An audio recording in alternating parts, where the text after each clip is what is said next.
Last class में अपन ने arithmetic mean को कंप्लीट किया था और आज अपने को डाउट्स करने थे अर्थमेटिक मीन के। चलिए, arithmetic mean, measures of central tendency, इसमें हमने मुझे लगता है कि आप सब इन सारे क्वेश्चन से अब फेमिलियर हो गए होंगे। चलिए, measures of central tendency for a given set of observation. Measures क्या मेजर करते हैं? Central location of the observation. Clear? चलो, जहां भी डाउट्स होता है वहां मार्क कर दीजिएगा। The number of measure of central tendency is 3 mean, median, mode. Mean is 3 types. A measure of central tendency try to estimate the central value. Measures of central tendency are known as averages. The algebraic sum of deviation of a set of observation from their AM is 0. Property हो गई भाई, कौन सी property? Summation x minus x bar is 0, always 0. Yes, ठीक है। चलिए, if each item reduced by 12, EM is reduced by 12. कौन सी property? Origin scale की property हो गई। मतलब अपन सारे क्वेश्चंस को अच्छे से चेक कर सकते हैं, इसलिए किसी को अलग से क्वेश्चन नंबर डालने की भी जरूरत नहीं चैट बॉक्स में कि मुझे ये नहीं आया, मुझे ये पूछना है। बस वो अपने क्वेश्चन का वेट करे केवल और उस पर उसको अंडरस्टैंड करे। Yes, to find out the operational cost, profit per unit, underline करो पर यूनिट को। पर यूनिट मतलब होता है नंबर ऑफ टर्म से डिवाइड करना, और ऐसा किसमें होता है? अर्थमेटिक मीन में। मतलब यहां पर खाली आंसर टिक नहीं करना, आंसर तो हमारे आंसर की वेरीफाई की हुई है, आप चाहें तो उससे डायरेक्ट भी टिक कर लें, लेकिन यहां पर वो लाइनें और वो चीजों को मार्क करें जिसके कारण से हमने उसका आंसर लिया। वो आंसर क्यों ले रहे हैं हम, ये अपने को समझ में आना चाहिए। Mean may lead to fallacious conditions in the absence of original observation. जरा सोचो, आपके पास ओरिजिनल ऑब्जर्वेशन नहीं होंगे तो मीन गलत होगा या सही होगा? गलत होगा, भ्रम बनाएगा। मतलब ये तो सही बोल रहा है, मतलब ट्रू स्टेटमेंट, मतलब ये जो भी बोल रहा है वो सच बोल रहा है। ठीक है, except if the same quantity is multiplied, क्या करेंगे? Multiplied the sum of deviation the given value from their arithmetic mean is 0. the sum of square of deviation, मतलब वो इस प्रॉपर्टी की बात कर रहा है, is minimum हो गया। मतलब किससे होता है? अर्थमेटिक मीन से होता है। मतलब हर एक का आंसर अपने को समझ में आना चाहिए। Yes Tripti, very good, thank you.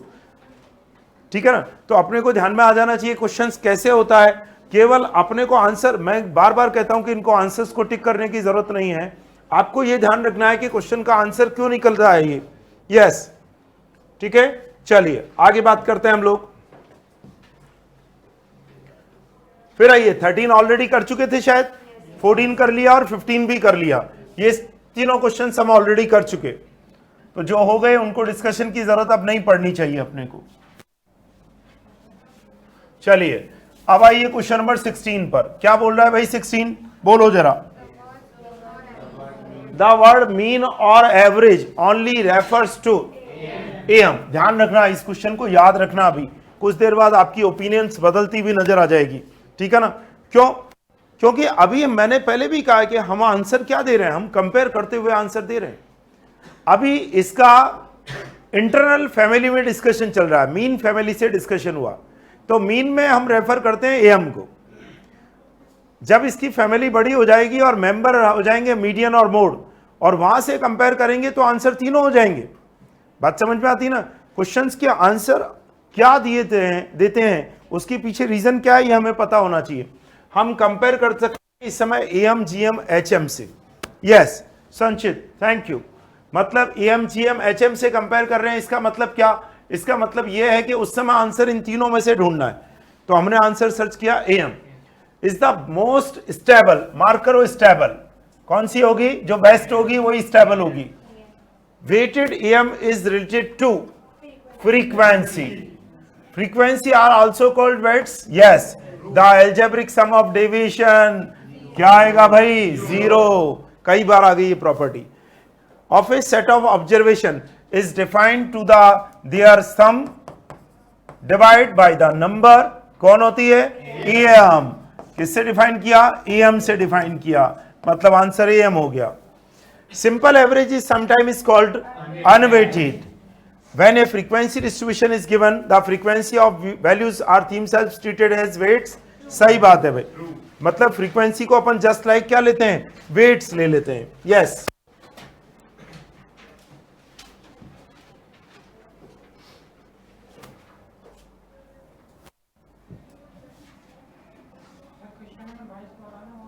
बोलिए सर, वापस बोल दीजिए, आप बोलिए, रीडिंग कर दीजिए क्वेश्चन की.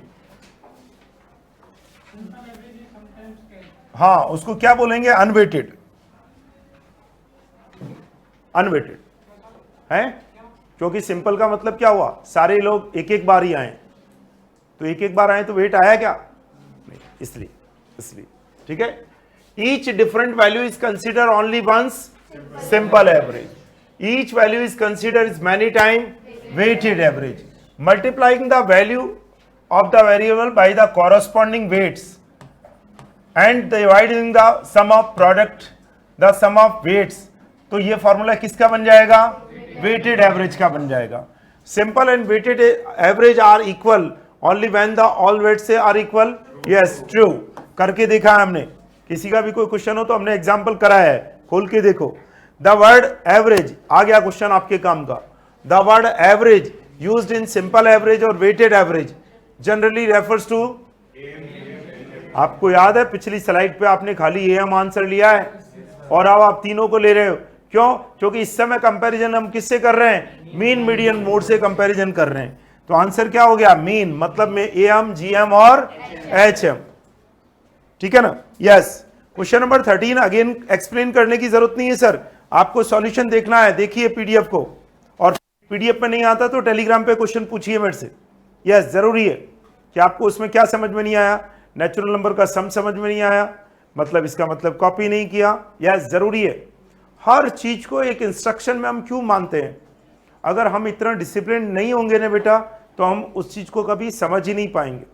इसलिए हम मना नहीं करेंगे आंसर के लिए, लेकिन उसका तरीका क्या है? हमारे पीडीएफ का सॉल्यूशन आप दोबारा देखो और फिर उस क्वेश्चन को कहां पूछो? टेलीग्राम पर. यस, ये जरूरी है. ठीक है, नहीं तो आप मुझे लिखकर भेजो कि 13 में आपको क्या समझ में नहीं आया. ये जरूरी है. Average is obtained on dividing the total of A set of observation bye their number. किसकी बात कर रहा है? सिंपल की बात कर रहा है. Average is obtained dividing the total of set, मतलब वो समेशन एक्स अपॉन एन की बात कर रहा है. ये पता होना चाहिए अपने को वो क्या बोल रहा है, इसीलिए मैंने उस फॉर्मूले को यहां लिखा है. Frequency are generally used as weights. किसकी तरह यूज होती है? वेट्स की तरह. ठीक है संस्कार, आप मेरे से कॉल करके भी बात कर सकते हैं बाद में. ठीक है. यस, फिर आइए 31. हमने किया था ना शायद लास्ट क्लास में, 13 वाला कर दिया था, सॉल्यूशन दिया था, शायद दिया था क्या? Yes sir. The total of a set of observation is equal to the product of their number. आप देखो फिर वो किसकी बात कर रहा है? x बार बराबर समेशन x अपॉन, मतलब n इंटू एक्स बार बराबर समेशन x. ऐसा किसमें हुआ? am में हुआ. The sum of the square of deviation, sum of the square of deviations, minimum. Smallest का मतलब क्या होता है? मिनिमम. मतलब ये वाली वैल्यू कौन है? am. If the variable x and z are so related, z बराबर ax प्लस b, करेक्शन करो for each x बराबर x bar, where a and b are constant, then z बराबर ax बार plus b true. मैंने कहा था x की जगह पर x बार रख दोगे तो रिजल्ट क्या आ जाएगा? z बार आ जाएगा. मीन रखोगे तो मीन आएगा, मीडियन रखोगे तो मीडियन आएगा, मोड रखोगे तो मोड आएगा. यस, आपको यहां पर देखो x दिया हुआ है 45, 50 और 35, और ये कितनी बार आए? 100 बार, 100 बार, 40 टाइम, 60 टाइम. टोटल कितना आ गया भैया? 200. फ्रीक्वेंसी कितनी हो गई? 200. अब ध्यान से पढ़ना क्वेश्चन को. हम आंसर, मैं बार बार कहता हूं कि आंसर मेरे लिए इंपॉर्टेंट नहीं है बेटा. मैं आंसर के लिए तो बोल सकता हूं अभी आपको आंसर की टिक कर लो, लेकिन वो आंसर क्यों है उसका रीजन हमें पता होना चाहिए, तो रटना नहीं पड़ता। मतलब ये वो क्वेश्चन नहीं है जिसको कत्ल की रात से पहले आप एक दिन पहले याद कर रहे हो, फिर सुबह एग्जाम में देकर आ रहे हो, ऐसा कुछ करने की जरूरत नहीं है। आप एक बार इसको समझ लो ना और उन लाइनों को मार्क कर लो तो आपको रटना नहीं पड़ेगा। सबसे बड़ा बेनिफिट ये, कितनी चीजों को रटेंगे लाइफ में, अंडरस्टैंड करना शुरू करो। देखो, the length of A rod is measured by A tap 10 time. मतलब आपने इस पेन की लेंथ को 10 बार नापा, 10 बार मेजर किया, 10 बार मेजर किया, और 10 बार मेजर किया होगा तो हर बार कोई ना कोई ऑब्जर्वेशन आया होगा। 5.2, 5.3, 5.1, 5.2, 5.2, मान लो 10 बार 5.2 आ गया, अच्छी बात है, बहुत अच्छी बात है। आपके पास 10 बार ऑब्जर्वेशन आ गई, x1, x2, x3, x10। तो आपसे कहा जाए you are to estimate the length of road of averaging, आपने जो मापा उसकी एवरेज करो। तो एवरेज कैसे करेंगे? अर्थमेटिक मीन से सारे ऑब्जर्वेशन को प्लस करेंगे, नंबर ऑफ टर्म से डिवाइड कर देंगे, काम हो गया arithmetic mean. Mean is influenced by extreme value, yes. इसमें यह नहीं पूछा कितना हुआ, इसमें केवल इतना सा पूछ रहा है, क्या एक्सट्रीम से इन्फ्लुएंस होता है? यस। इफेक्ट होता है? यस होता है। कभी कभी जितना पूछा जाए उतना आंसर देना सबसे इंपॉर्टेंट रहता है। कभी कभी हम बहुत ज्यादा अलग से भी आंसर देते हैं, खतरनाक हो जाता है। सही है ना? हाँ, इसीलिए तो कहते हैं आजकल बोलना कम से कम चाहिए, जरूरी है। यस, अभी आप मेरी जैसे सेलिब्रेशन कर सकते हैं सर, नहीं तो आवाज बिल्कुल बैठ जाएगी। यस, मेरी आवाज बैठती हुई दिखी क्या? नहीं। यस, क्या करेंगे भैया? 6 + 7 + 11 + 8 अपॉन 4 कितना गया? टोटल बोलो, टोटल बोलो। 32 है? 32 आ रहा है, 32 आ रहा है, और ये आ गया 8। चलो, the sum of difference between actual value and arithmetic mean, मतलब वो इसकी बात कर रहा है। देखो इस क्वेश्चन को कितना घुमा घुमा के पूछ रहा है। फिर आ गया ये question, when the algebraic sum of deviation from arithmetic average are not equal to 0, the figure of arithmetic mean is not correct, is not correct। ठीक है, चलो अब वो क्वेश्चन आ गया जिसकी प्रॉपर्टी मैंने छोड़ी थी, आपको याद हो तो, ओवरलैपिंग। ओवरलैपिंग है ना? देखो पहले समझते हैं क्या है ये मामला। देखो, टाइम सीरीज नाम का एक चैप्टर है। कौन सा है? Time series. ये पहले किसी जमाने में होता था, आजकल नहीं हमारे यहां पर। जैसे सोचो 1950 में वीट का प्रोडक्शन हमारे, मान लीजिए इसको कितना क्विंटल में आप मानना चाहें इंडिया गवर्नमेंट का, ये मान लीजिए जो भी मानना है। फिर 60 में भी हुआ होगा, 70 में हुआ होगा, 80 में हुआ होगा, 90 में हुआ, 2000 में हुआ, 2010 में हुआ, 20 में हुआ, और आपसे कहा जाए कि 2030 में कितना होगा, ये प्रेडिक्ट करो, ये प्रेडिक्ट करो। घने ही सारे मेथड है हमारे यहाँ पर, बहुत सारे मेथड है इसको निकालने के लिए। उसमें से एक मेथड का नाम है मूविंग एवरेज मेथड। क्या नाम है? Moving average method. क्योंकि हमें इससे मतलब है, इससे, इसलिए इसी मेथड को देखने की कोशिश कर रहे हैं कि ये क्या बोलता है। मूविंग एवरेज मेथड, ये 2 ईयर मूविंग भी हो सकता है, 3 ईयर भी हो सकता है, 4 ईयर भी हो सकता है, 5 ईयर भी होता है, जैसे निकालना चाहो। होता क्या है, जैसे मान लो 3 ईयर मूविंग है, तो मैं इन 3 सालों के डेटा को सम करूंगा, 3 से डिवाइड कर दूंगा और उसको यहां लिख दूंगा। फिर मैं इन तीनों को सम करूंगा, डिवाइड करूंगा 3 से और यहां लिख दूंगा। ध्यान से देखो मेरे 2 बॉक्स पर, यहां पर 60, 70 यहां भी आया था, और इस वाले के साथ भी 1960 और 70 के डेटा आए। क्या वही डेटा ओवरलैप हो गए, इसलिए इसको हम ओवरलैपिंग एवरेज के नाम से भी जानते हैं। इसका मतलब समझ में आ गई कि मूविंग एवरेज वाले मेथड में ही ओवरलैप एवरेज होता है। यस। दूसरी बात समझो, इन डेटा में यहां पर जो भी कुछ लिखा गया उससे पहले क्या लिखा गया? टाइम। क्या लिखा गया? टाइम। मतलब टाइम सीरीज रिलेटेड डेटा यहां पर अवेलेबल होते हैं। तब अपन ने कौन सा मेथड यूज किया? Moving average. मतलब मोटी बुद्धि से समझा जाए तो ओवरलैपिंग एवरेज या टाइम रिलेटेड एवरेज, ये वर्ड अगर कहीं आ गया तो एवरेज कौन सा बन जाएगा? Moving average. अब चाहें तो आप उस प्रॉपर्टी पे चले जाओ, यही प्रॉपर्टी में लिख करके दिया है, the average of A series of overlapping averages each of which is based on certain number of item within a series is known as moving average. Average is used for smoothing a time series. Moving average is used for smoothing a time series. मतलब कौन से average का use हुआ? Moving average का use हुआ। बात समझ में आई ना? तो ये आपके पास दोनों क्वेश्चन वहीं से आए हैं, मूविंग एवरेज से। चलो अब आओ जरा उसके आगे क्या बोल रहा है भाई। 42 से पधारो जरा, 42 से लेकर के लास्ट तक देखो 49 तक। अब बताओ इन क्वेश्चन में क्या करोगे भाई? पूल्ड मीन को अपन किस नाम से जानते हैं? अच्छा, अपन लोगों ने जान रखा है ग्रुप्ड मीन के नाम से। वेरी गुड, इसका मतलब अपन इसको ग्रुप्ड मीन के नाम से जानते हैं। पूल्ड मीन को हम ग्रुप्ड मीन के नाम से जानते हैं। Is used when variability has also to be calculated. M is used when the sum of absolute deviation. देखो सम ऑफ एब्सोल्यूट डेविएशन की बात कर रहा है, किससे? मीडियन से। वो कितना आता है? मिनिमम आता है। किससे आता है? मिनिमम। मीडियन से आता है। किसकी प्रॉपर्टी है ये? मीडियन की। आपने देखा हमने सारा काम सिस्टमेटिक कर रखा है, फिर ये क्वेश्चन यहां बीच में क्यों डाला हमने? आपने देखा ना हमारे सारे क्वेश्चन अलग अलग होते हैं, फिर ये बीच में क्यों डाला? बहुत प्लानिंग से डाला है, क्योंकि सम ऑफ डेविएशन के नाम पे आप दो प्रॉपर्टियां ऑलरेडी पढ़ चुके हो। Sum of deviation from arithmetic mean, sum of square of deviation from arithmetic mean is minimum.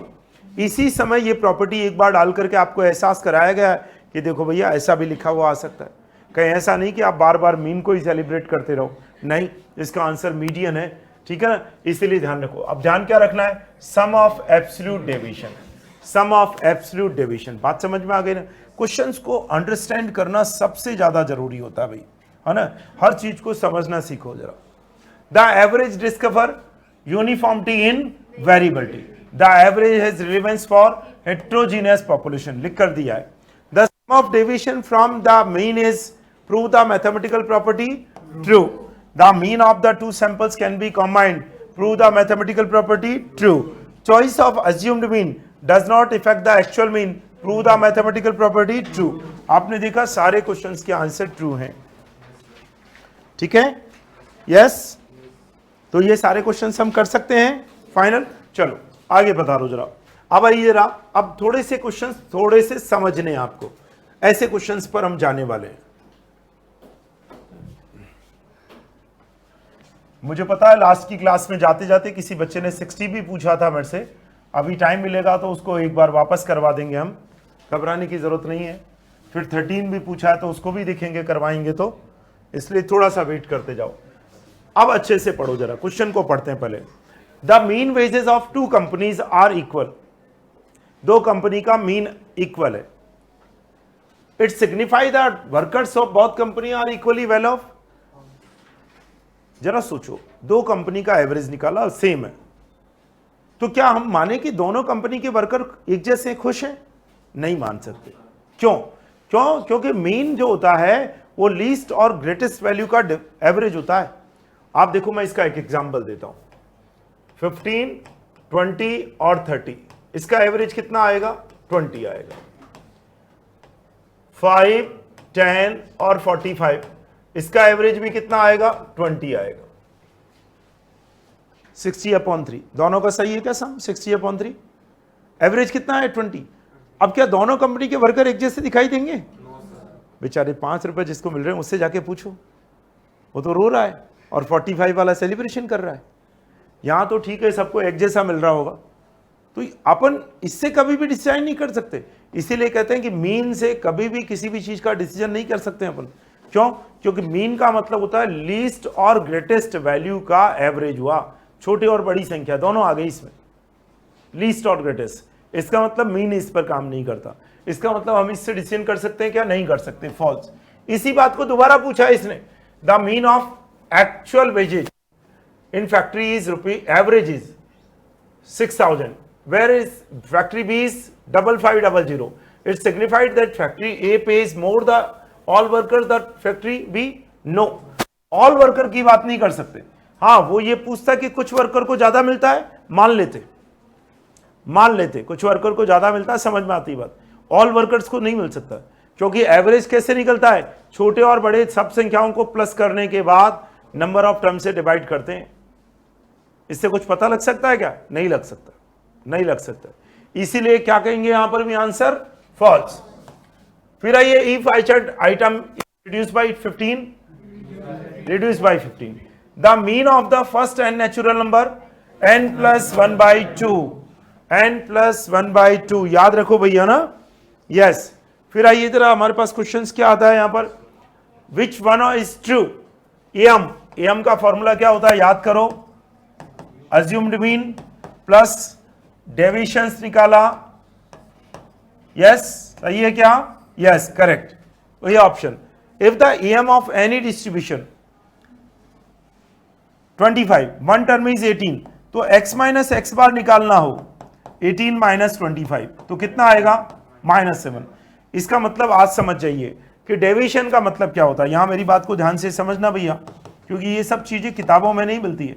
Deviation का मतलब होता है x माइनस एक्स बार या x माइनस ए, या तो x माइनस एक्स बार हो सकता है या x माइनस ए हो सकता है। यहां पर सम नहीं है, सम ऑफ डेविएशन नहीं है बेटा, x माइनस एक्स बार है, x माइनस ई है। अब ये वैल्यू पॉजिटिव नेगेटिव जीरो सब हो सकती है, ये वैल्यू पॉजिटिव नेगेटिव और जीरो हो सकती है। क्योंकि यहां पर इसने मीन से पूछा है तो मीन से निकाल दिया, किसी और पॉइंट से पूछता तो मैं और पॉइंट से भी निकाल देता, ठीक है ना। दो डेविएशन का मतलब इतना सही है, मोटी बुद्धि से समझना चाहिए, दो वैल्यू का डिफरेंस। डेविएशन मतलब दो वैल्यू का डिफरेंस, बस इतनी सी बात याद रखो, ठीक है। चलिए 55 हो गया। अब जरा 56 हमने ऑलरेडी कर लिया था, क्या कर लिया था शायद, स्टेप डेविएशन मेथड का था। और मुझे बताओ अब बचा कौन सा सवाल आपका, the sum of square of deviation of the variable कितना आएगा 0, और 58 ऑलरेडी कर चुके, 59 ऑलरेडी कर चुके, 60 ऑलरेडी कर चुके, 61 भी ऑलरेडी कर लिया हमने, कर लिया था ना। अब बताओ कोई डाउट्स, अब आप देख लो, चेक कर लो, कोई भी डाउट्स बच रहा है क्या आपके पास। पूरे 5 मिनट की क्लास है आपके पास, 5 मिनट्स। ऑनलाइन वाले भी चेक कर लो भैया 1 से 86 तक। अभी पहले ऑनेस्टली चेक करो, नंबर डालने से पहले चेक करो, है ना। कोई भी नंबर डालते हैं अपन, मुझे कोई दिक्कत नहीं, मैं करा दूंगा, लेकिन पहले चेक करो। 78, ठीक है। 70 तो हमने कराया था शायद,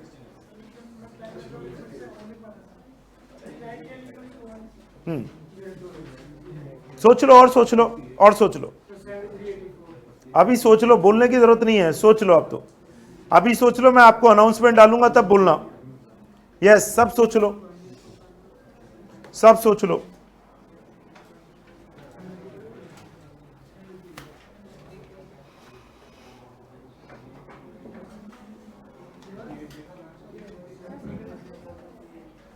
आराम से सोचो सब, एक बार, जल्दी मत करो।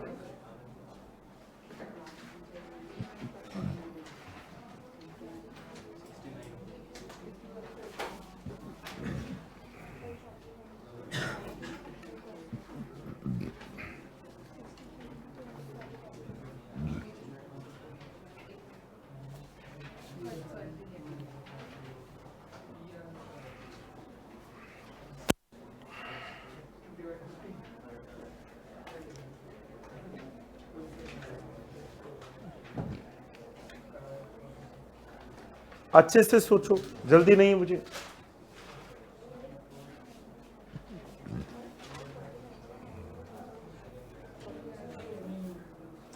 यस बेटा, मैंने मार्क कर लिया 62, 68 और 84, ठीक है। परेश, सृष्टि, मानसी, यस मैंने मार्क कर लिया। यहां पर लिख लो जरा तीनों नंबर, 62, 68 और 84, यस ठीक है। चलिए, और कोई नहीं है। सबसे पहले 62 को ले लेते हैं, फिर यहां ऑफलाइन वाले स्टूडेंट का भी ले लेंगे। याद करो 62 क्वेश्चन हमने कराया था क्लास में। Yes, mean height of 8 student, mean height of 8 student, 8 student की 152 है भैया, तो टोटल आ गया 8 इंटू 152, कितना आ गया भैया 1 करो 1216, और फिर 2 को प्लस कर दिया तो टोटल आ गया 1515। तो मीन निकालना है 1515 अपॉन 10, 151.5. यस,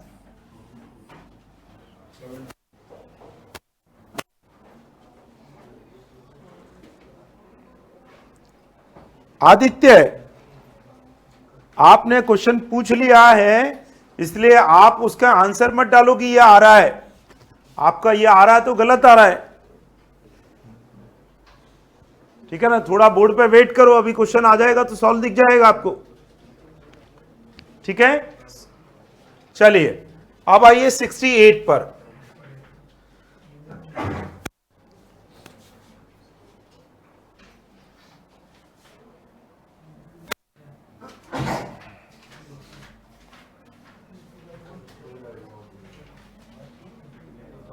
अरे बाप रे, हाँ भाई, आप क्वेश्चंस को बहुत अच्छे से देखो जरा। 5 कॉन्सिक्यूटिव ऑड, अगर ऑड की बात करूं तो एक A B C D E, अगर ये वाला ए है तो दूसरा वाला होगा A+2, तीसरा वाला होगा A+4, A+6 और A+8। ऑड का मतलब क्या होता है? 1 3 5 7 9। और ऑड में डिफरेंस कितना होता है? 2 का। कॉन्सिक्यूटिव का मतलब जानते हो? लगातार, लगातार, ठीक है। अब इसका मीन पूछा है तो मैं क्या करूं, सबको ऐड कर देता हूं भाई।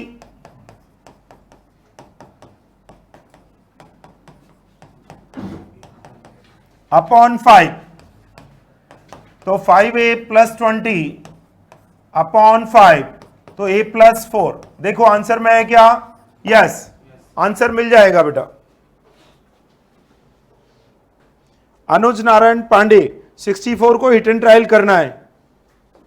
64 को हम नहीं बताएंगे, चिंता मत करो, उसको हिट एंड ट्रायल करना है।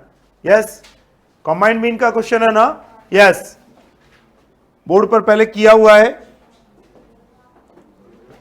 हम उन क्वेश्चंस को लेने की कोशिश कर रहे हैं जो वाकई प्रॉब्लम करते हैं। यस, अब आइए 70 की बात करते हैं। 70,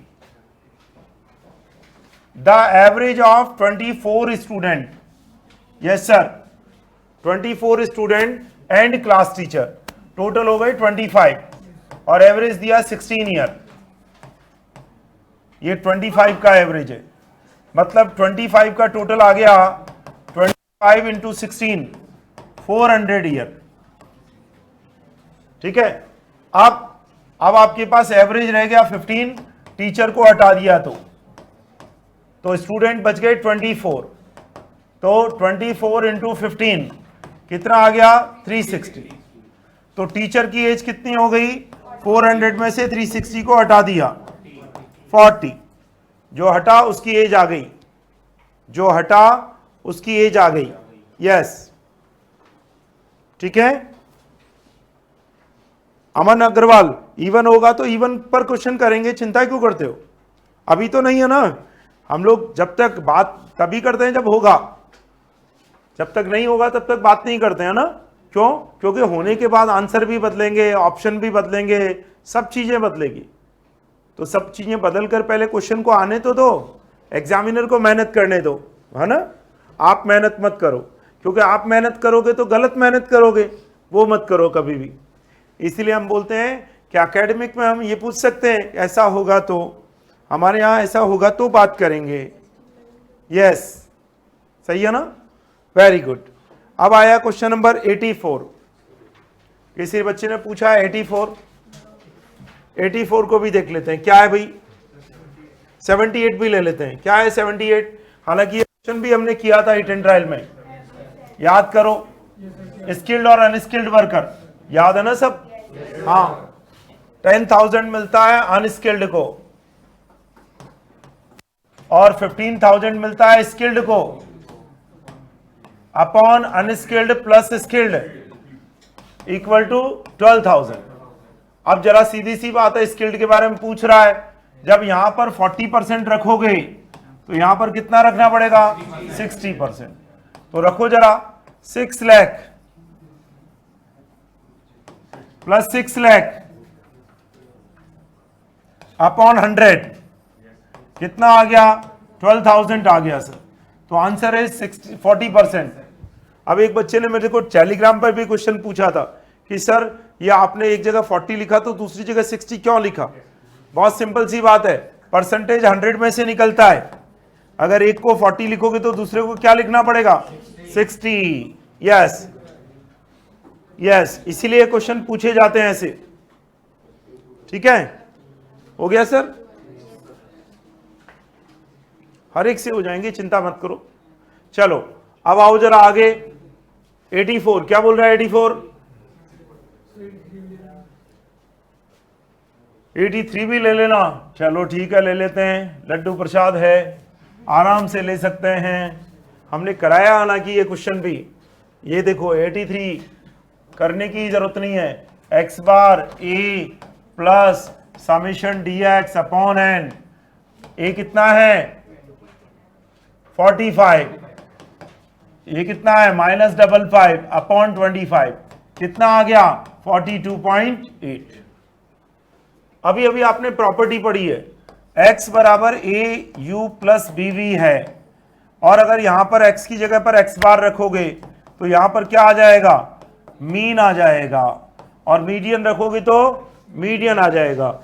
याद करो ओरिजिन स्केल की प्रॉपर्टी, हमने कहा है अगर टू वेरिएबल के बीच में ओरिजिन लीनियर रिलेशनशिप है तो मीन लीनियर रिलेशनशिप को फॉलो करता है, मीडियन भी करता है, मोड भी करता है। यस, ये प्रॉपर्टी सब में आती है बेटा, और सब में आंसर सेम रहता है।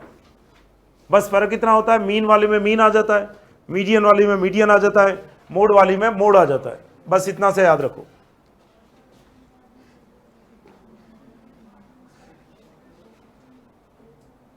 ठीक है, हो गया। चलिए और कोई क्वेश्चन बच रहा है किसी का। 72 क्या है सर, रीड करो आप। Mean of 4 observation is 10। आपने हर एक में क्या जोड़ा, ए जोड़ा, ए प्लस किया, तो मीन में भी कितना प्लस होना चाहिए, ए प्लस होना चाहिए, और मीन कितना हो गया 13 हो गया, तो ए बराबर कितना आया 13 माइनस 10 3। क्वेश्चन नंबर कौन सा था सर, ये 72। और कोई क्वेश्चंस हो गया सर, बोलो सर, बोलो सर, रीड करो क्वेश्चन, अब रीड करना है। मीन एज 21 स्टूडेंट 16.5 ये आपको दिया हुआ बेटा, तो समीशन एक्स कितना आ गया 21 इंटू 16.5 बराबर बोलो 346.5। फिर आपको बोला गया कि एक स्टूडेंट और बढ़ गया, तो मीन हो गया 16.4, तो टोटल कितना आया 22 इंटू 16.4 360.8। अब क्या निकालना है, तो मुझे लगता है आप निकाल लेंगे, शायद डिफरेंस निकालना है 14.3। और बोलिए, हो गया सर। हाँ, अच्छी मैथमेटिक्स अगर आपको करनी है इस पूरे बैच को, क्योंकि ये बैच आप नवंबर का नहीं है बेटा, नवंबर का होता तो हमारी सजेशन गाइडलाइंस दूसरी होती है। ये बैच है 23 मई का, टाइम ड्यूरेशन बहुत है, तो कोशिश करो कुछ स्टेशनरी पर खर्च करने की, और कुछ कॉपीज अपने साथ रखो, और हर क्वेश्चन को पूरा BMRS ऐसा है, क्योंकि हम में से ज्यादातर बच्चे नॉन मैथ्स के हैं, ये सब चीजें याद नहीं रहेगी बेटा। आपको लगता है याद रह जाएगी, नहीं रहेगी। हर क्वेश्चंस को कॉपी में कर लो, PDF में है ऐसा मत मानो, खुद करो, क्योंकि PDF वाला आदमी एग्जाम देने नहीं जाएगा। मैं जाऊंगा क्या एग्जाम देने, नहीं जाऊंगा, है ना, एग्जाम देने आप ही जाओगे, और आप जाओगे तो अभी से आपका प्रिपरेशन कैसा होना चाहिए, एग्जाम के अकॉर्डिंग होना चाहिए। फाइनल कंप्लीट करें। चलो अब मीडियन स्टार्ट करें फिर अपन। चलिए मीडियन,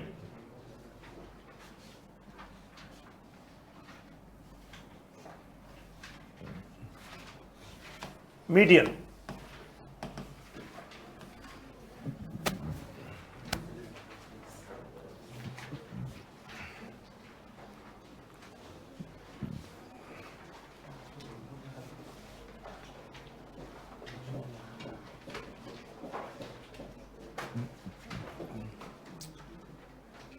अगर मान लो मेरे पास ऑब्जर्वेशन दिए हुए हैं इंडिविजुअल सीरीज में और मुझे कहा जाए कि इनका मीडियन निकालो, तो मीडियन निकालने का तरीका है n+1 टूथ टर्म।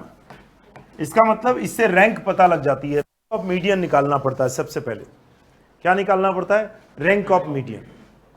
और फिर उस जगह पे जो भी वैल्यू होती है हम उसको उठा लेते हैं। लेकिन इसका कोई प्रोसेस है क्या? यस है। आपको या तो असेंडिंग ऑर्डर को फॉलो करना पड़ता है या डिसेंडिंग ऑर्डर को। जैसे 1, 8, 3, 20 और 25 है। सबसे पहले तो इसको अरेंज करना पड़ेगा 1, 3, 8, 20, 25। और चूंकि मेरे पास टर्म आ चुकी है 5 + 1/2, तो ये आंसर बना थर्ड टर्म।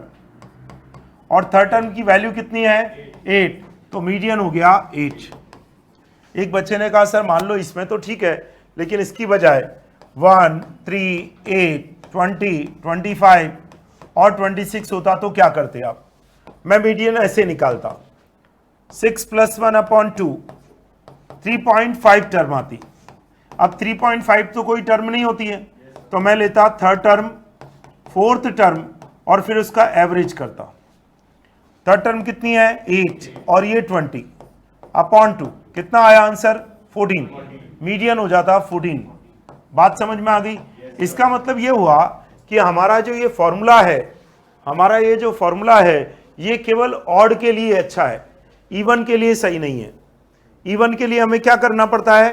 2 मिडिल टर्म का सिंपल एवरेज और निकालना पड़ता है। बात समझ में आई? मतलब इवन के लिए डायरेक्ट आंसर नहीं देता। और ध्यान रखना ये एग्जाम का इंपॉर्टेंट क्वेश्चन भी बनेगा। एग्जामिनर पूछता है n+1/2 फॉर्मूला यूज होता है ऑड, इवन, बोथ और नन। और अक्सर कर बच्चे वहां बोथ कर आते हैं। वो कहते हैं सर हम निकाल तो लेते हैं ना। नहीं सर, क्लियर कट पूछा है मैंने आपसे, क्लियर कट है ना। तो क्लियर कट आंसर ये आना चाहिए कि ये फॉर्मूला केवल ऑड के लिए सुटेबल है, इवन के लिए सुटेबल नहीं है। मतलब हर चीज को अलग अलग करके समझना जरूरी है। कभी कभी क्या होता है कि हम बिल्कुल ऐसा सोचते हैं कि नहीं यार काम चल रहा है, नहीं यहां काम मत चलाओ। क्लियर कट आंसर चाहिए। यहां पर कौन सा फॉर्मूला किसके काम आ रहा है हम निकाल लेते हैं, तो ये तो हमारी क्षमता है, फॉर्मूले की थोड़ी है। आपने मीडियन तक पहुंच गए, ये तो आपकी कैपेसिटी है। फॉर्मूला तो यहां आके रुक गया था, खत्म। आंसर ढूंढ रहे थे, मिला ही नहीं 3.5 तो हमें। फिर हमने उसका जुगाड़ बनाया। क्या बनाया? कि थर्ड और फोर्थ टर्म का एवरेज कर लो, जुगाड़ बन गया। समझे ना? तो एग्जामिनर का जो फॉर्मूला है वो तो इतना ही है। बात समझ में आ रही ना? यस, ऑनलाइन में भी समझ में आ गई बात। तो अपने को ध्यान में क्या रखना है, ये फॉर्मूला अगर थ्योरेटिकली पूछे तो आंसर किसके लिए देंगे? ऑड के लिए देंगे। अब दूसरी बात, बच्चे कई बार पूछते हैं सर आपने बताया कि असेंडिंग और डिसेंडिंग दोनों से निकालना चाहिए, आपके हिसाब से किससे निकालना चाहिए? सही है, थ्योरी में तो आप एक्सेप्ट कर लो कि असेंडिंग और डिसेंडिंग दोनों से निकालते, लेकिन निकालो कैसे? हमेशा ऑलवेज असेंडिंग से। क्यों? इसके पीछे की कारण यह है कि आपके पास जितनी भी थ्योरी लिखी भी मिलती है, जितने भी फंडामेंटल लिखे हुए मिलते हैं, वो सब असेंडिंग के हिसाब से ही मिलते हैं। तो जब असेंडिंग के हिसाब से मिलेंगे तो हमें कौन सा मजा आ रहा है सर डिसेंडिंग से हम काम करें? हम भी असेंडिंग को ही फॉलो करेंगे ताकि हमारे फंडामेंटल स्ट्रांग रहे। अक्सर कर पूछा जाता है मीडियन जहां आया था उससे पहले के ऑब्जर्वेशन लीस्ट होंगे कि ग्रेटेस्ट होंगे? उसका आंसर लीस्ट सही मानता है, और लीस्ट माना इसका मतलब वो असेंडिंग ऑर्डर में रखे हुए हैं। बात समझ में आई? अगर दोनों ऑर्डर में होते तो फिर तो ग्रेटेस्ट भी सही था, लेकिन नहीं। उसका कहना यह है एग्जामिनर का कि जब असेंडिंग चलते हैं तो आप इधर से काउंट करते हैं, डिसेंडिंग चलते हैं तो इधर से काउंट कर लो आप। इतना सही तो फर्क है।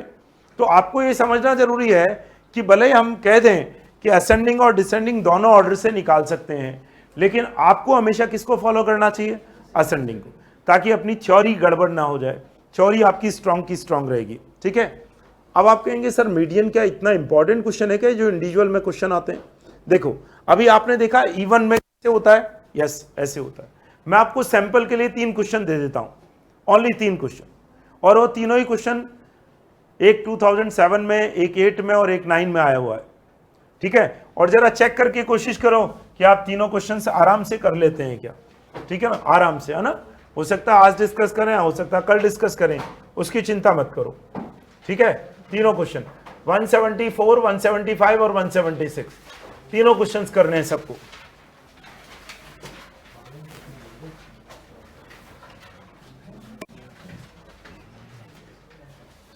ट्राई करो सर, सबको ट्राई करना है ना। यस, करिए ट्राई।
हाँ भाई, हो गए क्या? कुछ हलचल हुई? लगता है ना मीडियन पे भी अच्छे क्वेश्चन पूछे जा सकते हैं। हाँ, मानसी राठौड़, वेरी गुड, आपका आंसर करेक्ट है बेटा।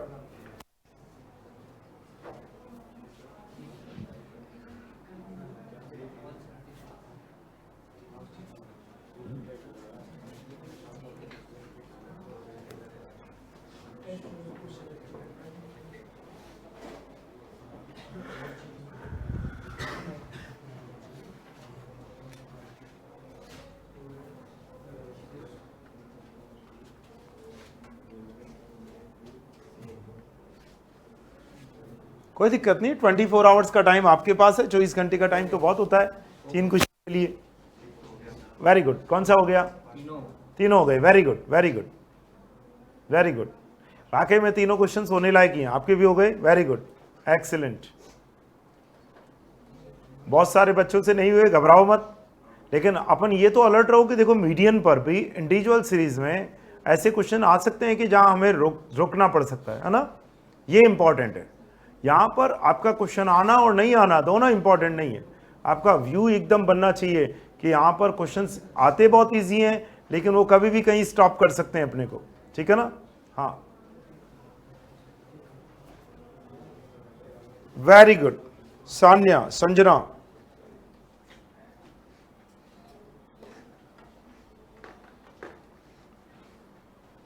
सबको ट्राई करना है, सबको ट्राई करना है।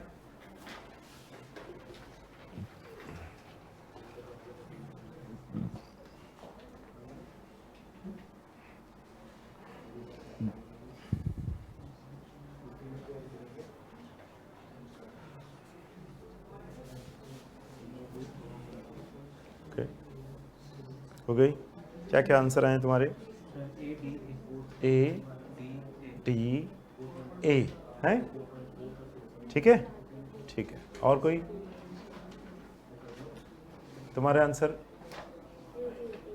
ए ए ए। देखो अभी 2 स्टूडेंट बैठे हैं जिन्होंने आंसर बोले हैं, उनके आंसर की ओपिनियन अलग अलग आ गई। Yes yes sir, sir sir अलग अलग आ गई ना। हाँ, मतलब आपके आंसर्स की ओपिनियन अलग अलग आ गई, इसका मतलब किसी एक का तो गलत है।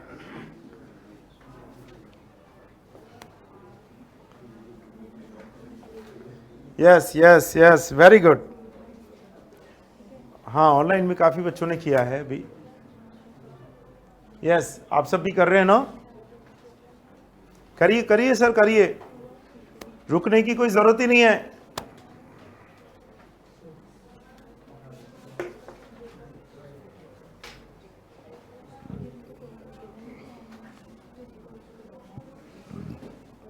करिए सर, करिए, क्वेश्चंस करिए।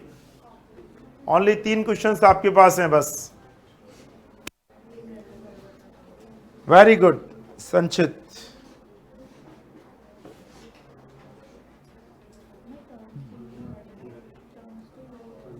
ठीक है, मैं कोई दिक्कत नहीं, आपको 24 आवर्स का टाइम दे रहा हूं, आप करिए। जिन्होंने नहीं किया है ना, जरूरी है एक बार आपस में डिस्कशन करना, आपको क्वेश्चंस अटेम्प्ट करना, ये सब प्रैक्टिस में आना चाहिए। हम कल करेंगे वापस, ठीक है ना? सही है ना? मिलना चाहिए इतना टाइम तो।